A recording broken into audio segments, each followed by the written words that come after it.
여러분 안녕하세요. 5월 31일 여의도 펀드매니저TV 금일 시장 전망 및 투자 전략 시작하도록 하겠습니다. 공포의 아침이 눈이 띄었네요. 네. 정말 디프레이션의 공포. 네. 일단 GDP도 빠지고 인플레이션은 잡히지 않는 디프레이션의 공포, 경기 침체에서 나타나는 인플레이션, 디프레이션의 공포가 시장을 좀 짓누르고 있는 게 아닌가 그런 생각이 듭니다. 여기에 클라이막스를 향해 가는 AI주, 엔비디아를 말하는 거죠. 네, 엔비디아가 물론 중국에 뭔가를 팔려고 그랬다가 수출이 금지를 당했는데 이건 이제 울고 싶은데 뺨을 때려준 격이죠. 어느 정도 목에 찬 게 아닌가, 이익을 실현하는 물량들이 좀 나오는 게 아닌가 그런 생각이 듭니다. 주말 시장은 이제 하락의 공포 속에서 들어가는데 어떻게 빠져나올지, 향후에 또 6월은 어떻게 될지 여러 가지 머리가 복잡한 상황입니다. 저는 이제 펀드 매니저를 한 30년을 했는데 보통 외국인들이 연초에 쭉 사죠. 사서 5월부터 이제 팔기 시작해서 여름 휴가 가기 전에 일단 전반기 모든 것들을 다 정리를 하죠. 여름 휴가 갔다 와서 또 10월부터 사서 연말 가고 이러한 장세 패턴이 일어났는데, 올해는 또 4월에 먼저 주가가 빠지고 5월은 좋고 6월이 이제 시작됐는데 6월이 어떻게 될 것인지, 공포스러울 것인지 빠질 것인지 아니면 반등해서 올라올 것인지, AI라는 시대의 변화가 이걸 받쳐줄 것인지 여러 가지 생각이 좀 복잡한데 일단은 분위기와 조짐은 좀 안 좋다 이렇게 봐야 될 것 같아요. 특히 아시아 시장에서 우리만 빠지는 게 아니다. 보면은 다 제가 좀 이따 이야기하지만 우리만 빠지는 게 아니다. 이게 이제 어제 아시아 시장의 모습인데 중국도 0.62, 일본 1.3, 홍콩 1.34, 대만 1.38, 인도 0.85, 인도네시아 1.56. 우리만 빠지는 게 아니라 아시아가 전체가 다 빠진 속에서 우리 것이 포함이 된 거죠. 많이 오르지도 않았지만, 이 말은 글로벌 시장이 이머징 시장에서 뭔가 철수를 하고 있다 이렇게 보는 거죠. 기본적인 것은 환의 문제인데 이쪽 통화들이 지속적으로 약세로 가기 때문에 크게 투자할 유인을 못 얻고 있고, 이제 AI나 시장의 중심이 전부 미국으로 가 있기 때문에 굳이 아시아를 살 필요 없다. 우리가 국내자의 주식을 살 필요 없이 미국 주식을 사고 싶은 것과 똑같은 역의 생각이 있는 거죠. 이러한 생각, 여기에 금리가 크게 오르고 있고 금리가 빠지지 않으면서 다음에 이제 장기금리와 단기금리의 역전이 곧 다가올 것처럼 보이는 모습, 이런 것들이 시장에 공포감을 주고 있는 게 아닌가 그런 생각이 듭니다. 좀 머릿속이 복잡하고 힘들지만 금일 시장 전망 및 투자 전략 시작해 보도록 하겠습니다. 구독, 좋아요 많이 눌러주십시오. 네, 방금 끝난 미국 주식시장을 보면 다우는 0.92, 나스닥은 1.04, S&P 500은 0.6% 하락을 했습니다. 반면 영국, 프랑스, 독일, 유럽은 지금 장이 굉장히 좋습니다. 인플레이션도 서서히 멈춰지고 또한 여기는 금리 인하 가능성을 계속 흘리고 있죠. 네, 오히려 유럽으로 돈이 가는 그런 모습을 보여주고 있네요.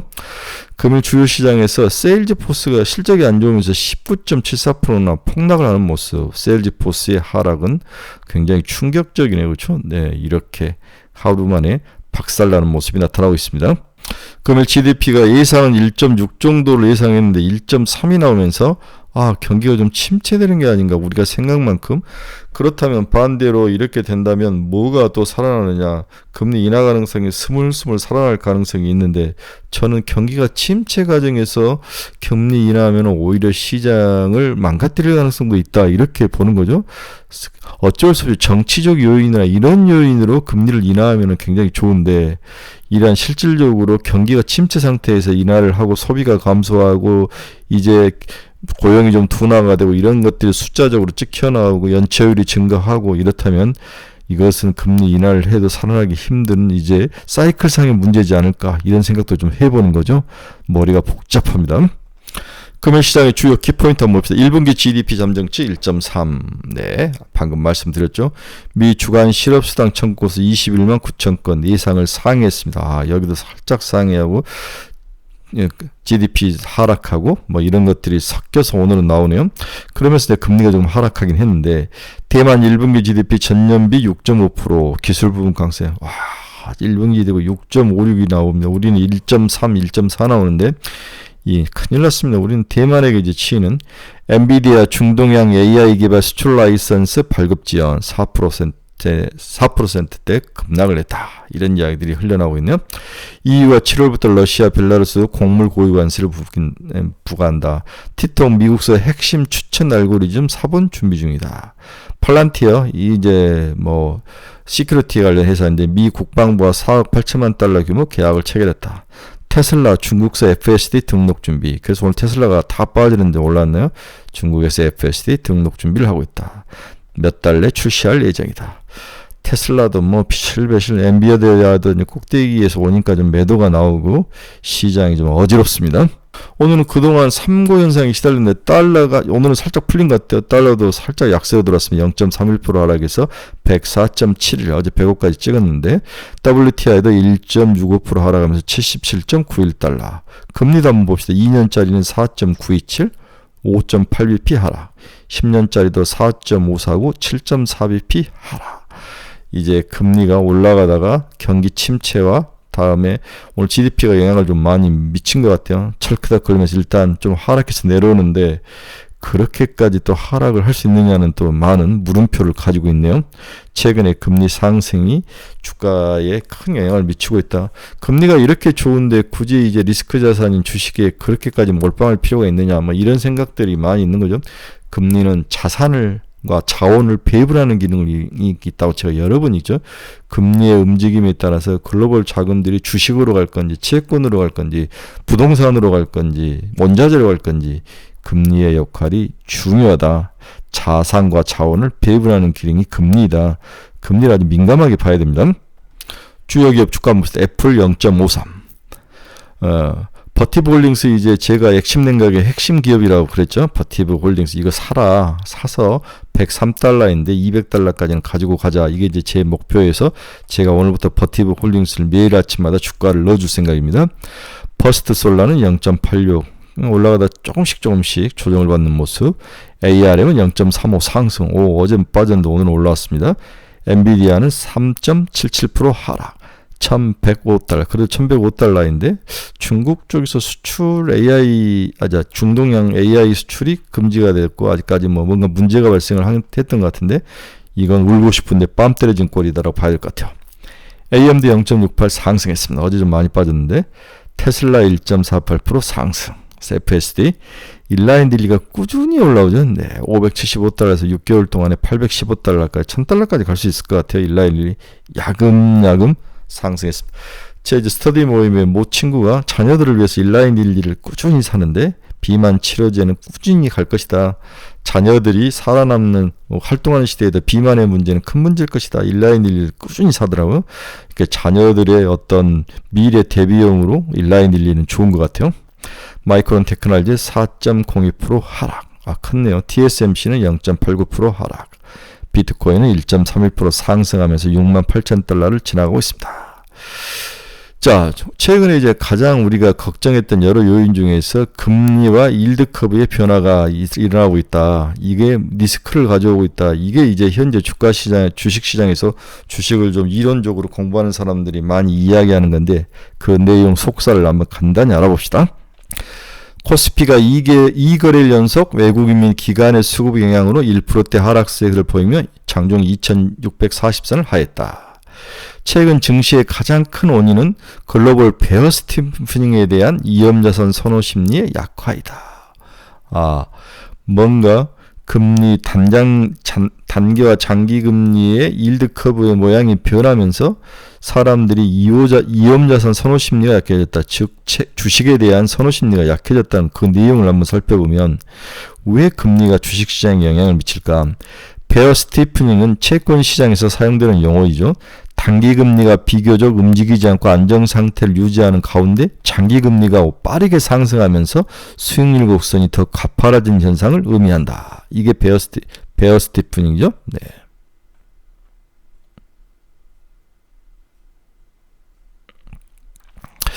자, 금리가 상대적으로 빠르게 장기 금리가 상승을 한다. 그렇죠? 이렇게 2년짜리는 이렇게 있는데 10년짜리가 이렇게 올라오면서 이제 뭔가 일드 커브가 2년과 10년의 스프레드가 줄면서 변화가 생기는 거죠. 네.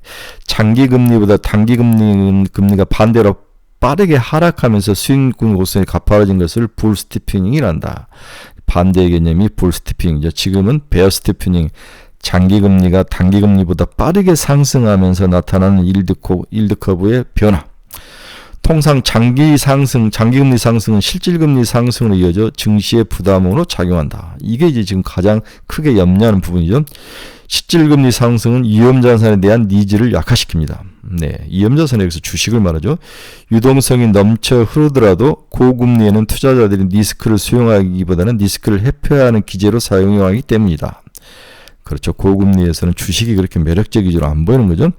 결국 미국, 독일 등 글로벌 주요 국가들의 장기금리가 상승하는 이유에 대해서 우리는 파악할 필요가 있다.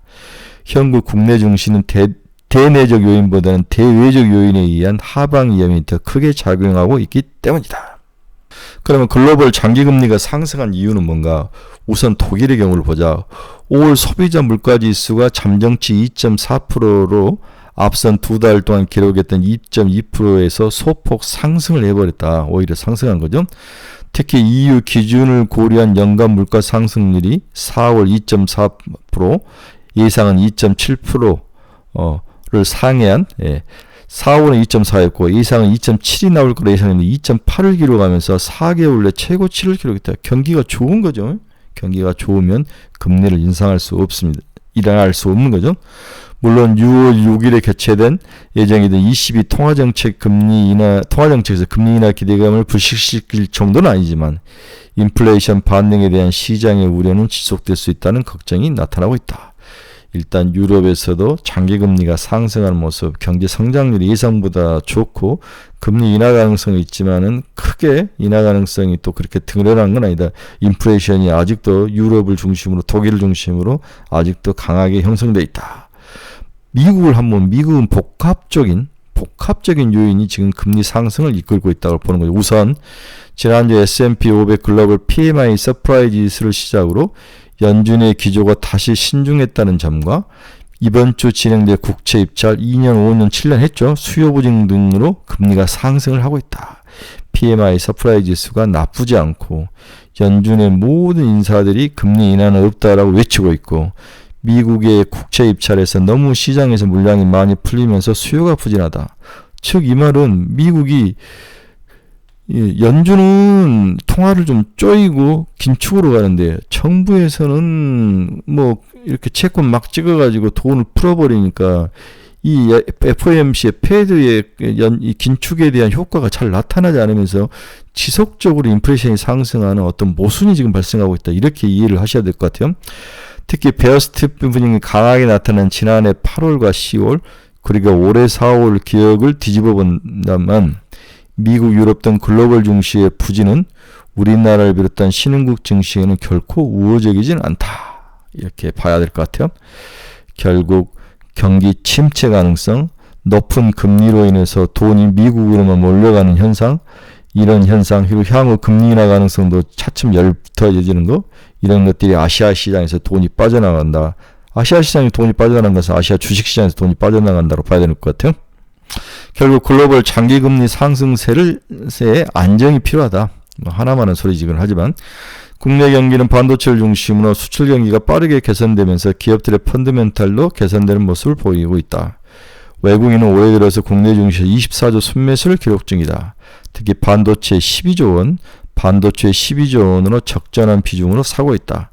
결국 증시 변동성 확대의 원인인 대외 요인인 그게 장기금리 상승으로 보이는데 장기금리 좀 상승이 좀 안정이 돼야 우리나라 주식시장으로 다시 돈이 돌아오고 주식시장이 좀 상승해서 반등할 수 있는 어떤 모티브는 장기금리의 안정이다. 이렇게 봐야 될 것 같아요. 원래 이제 미국 장기금리가 좀 빠졌는데 근데 미국 주식은 빠져버렸죠. 근데 우리는 이제 이틀간 이제 얻어맞았는데 오히려 오늘 반등해서 올라올 가능성도 있으니까 너무 그렇게 머리를 쌓아맬 필요는 없지 않을까 생각이 듭니다.